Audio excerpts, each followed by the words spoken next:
I'm here to talk to you about the global case management system.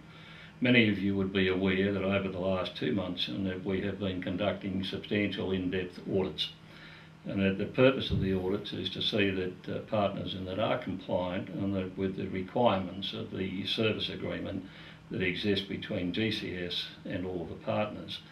And there are two issues that concern us in that today, and that the managing partner failing to enter notes and that in the system as to why a case has been closed.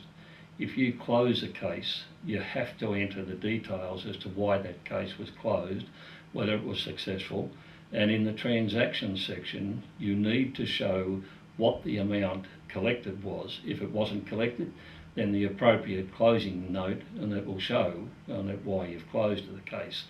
However, where it has been collected or partially collected, we need to know that. It impacts enormously on the statistics, and it also helps us to show the percentage of recoveries and that being affected. And that the other issue on that I'd like to address just quickly and that to you today is the use of external emails between partners which are not going through the case management system.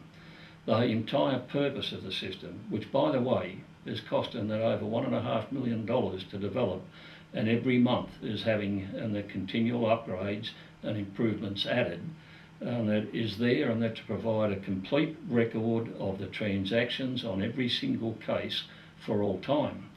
If you go outside of the system, if your staff go outside of the system, and that you create a problem, and that because there is a lack of information contained in that within the file.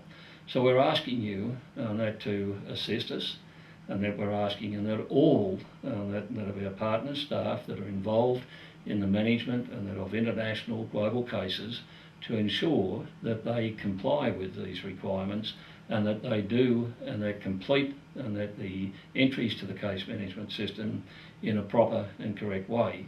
If you need assistance, we have the help desk and that here, we have the customer care staff and that here and that to guide. We also have the training manual which is updated and that on a regular basis and that with the additional services and that provided, and that all you need to do is ask. We're here to help. We work together as a team and that we're going to produce an even better result than what we're doing in that now. Thank you for your time and I look forward to seeing you again shortly. Bye now.